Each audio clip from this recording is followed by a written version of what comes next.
Tout d'abord, pour répondre à cette question, je pense qu'elle est inexacte. Parce que lorsqu'on fait aujourd'hui le compte à près d'une semaine des élections, on se rend compte que le camp national, ce qu'on appelle donc le camp de la droite nationale, et les partis religieux qui s'identifient quasi automatiquement au camp national, comptent, d'après les sondages encore une fois, entre 69 et 70 députés sur les 120. Donc on arrive à une proportion d'environ 60% du prochain Parlement en Israël qui sera composé donc des partis qui se revendiquent, qui s'identifient au camp national. Je peux faire le détail très rapidement. Pour le Likoud, on prévoit une trentaine de mandats. Lieberman entre 16 et 17, on arrive déjà à 47. Le Chasse, le parti religieux Chasse, qui a déjà annoncé qu'il s'associerait au gouvernement du Likoud, encore une dizaine de députés, donc on arrive à 57. Les partis national religieux ou de l'extrême droite, ce qu'on appelle de la droite extrême, encore 7 mandats. Plus il y a Yahadut HaTorah qui est le parti orthodoxe religieux Ashkenaz, encore 5 mandats. D'après mes comptes, je ne suis pas un grand mathématicien, mais on arrive à 70 mandats qui sont déjà donnés en faveur de Netanyahou, en faveur du gouvernement, en tous les cas, que Netanyahou constituera. Il reste donc une cinquantaine de mandats au Parlement qui appartiennent au camp de la gauche. Kadima, 23, même si c'est un parti centriste, il est quand même allié avec le parti travailliste qui, lui, est donné à 15 mandats.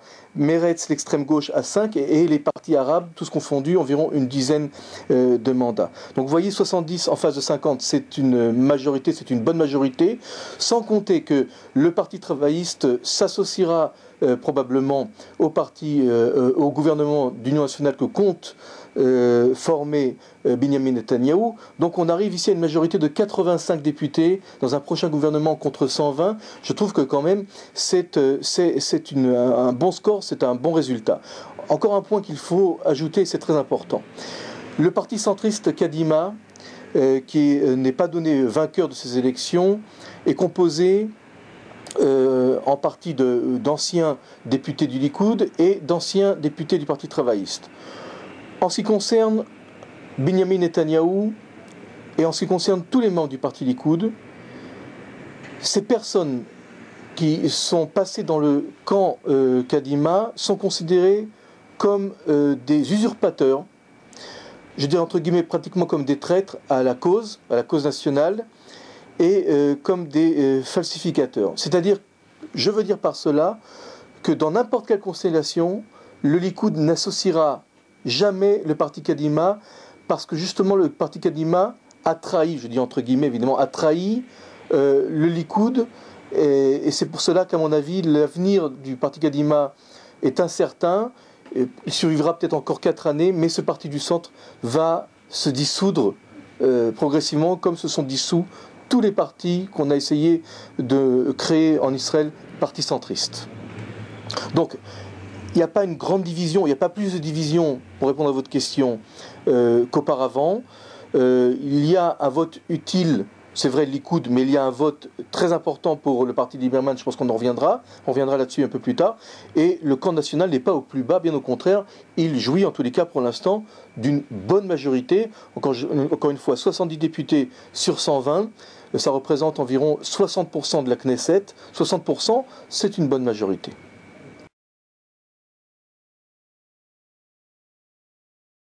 Alors, il faut tout d'abord expliquer qu'il y a un grave problème aujourd'hui au sein des partis nationaux religieux, parce qu'il y en a 2. Il y a eu une volonté d'unir plusieurs petits partis qui chacun représentait un mandat, mais qui n'étaient pas capables de surmonter le seuil d'éligibilité. Et là, il y a eu au dernier moment une division. Je dirais une division entre 2 partis, enfin entre deux masses. Tout d'abord, le parti, ce qu'on appelle du Ihoud HaLeumi, national religieux, qui représente la frange la plus dure, la plus extrême, la plus radicale de l'éventail du camp national religieux. Il est donné à 3 ou 4 mandats. Et vous avez un autre parti qui est l'émanation de l'ancien PNR, Parti national religieux, qui s'appelle la Beit HaYehudi, la maison juive, et qui est elle aussi constituée de professeurs d'université, de journalistes, assez populaire. Elle jouit d'environ de 3 ou 4 mandats. En fait, on se rend compte que ces 2 partis se partagent entre 6 et 7 députés, 6 ou 7 mandats. Donc il n'y a pas une grande marge de manœuvre, mais chacun essaie d'empiéter sur les voix de l'autre. Alors, ce parti national religieux est extrêmement divisé. Il est possible qu'il perde 1 ou 2 mandats à cause de ces divisions. Il y a une radicalisation de cette frange politique. Et il est évident que Netanyahou, qu'ils essaieront d'ailleurs de se joindre au gouvernement d'union nationale. Je ne suis pas sûr que Netanyahou acceptera au sein de son gouvernement le parti d'union nationale, qui est quand même composé d'éléments extrêmement radicaux, extrêmement violents, et quelquefois même antidémocratiques, et qui appellent à la rébellion contre l'armée, contre les ordres qui sont donnés aux soldats de l'armée israélienne. Donc il y a là un phénomène assez, je dirais, inquiétant, et je ne sais pas dans quelle mesure Netanyahou sera le plus exalté, le plus enthousiaste à rattacher ces partis-là au gouvernement d'union nationale qu'il formera. Le phénomène Lieberman, c'est un phénomène aussi inquiétant, parce que Victor Lieberman a réussi tout d'abord à faire passer des messages clairs, notamment au sujet des retombées de cette récente guerre qui a été menée dans la bande de Gaza.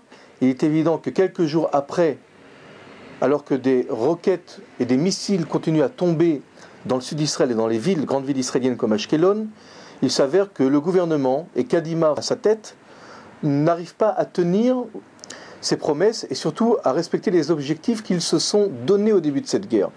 Car il faut se rappeler que le premier objectif de cette guerre était la cessation de tout le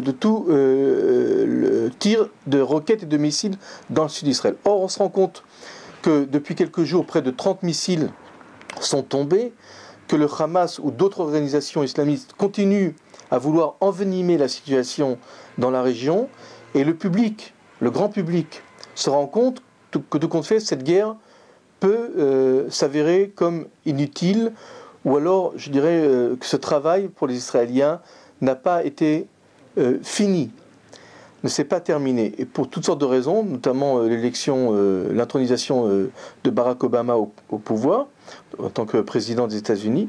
Et là, Victor Lieberman, avec un discours très populiste.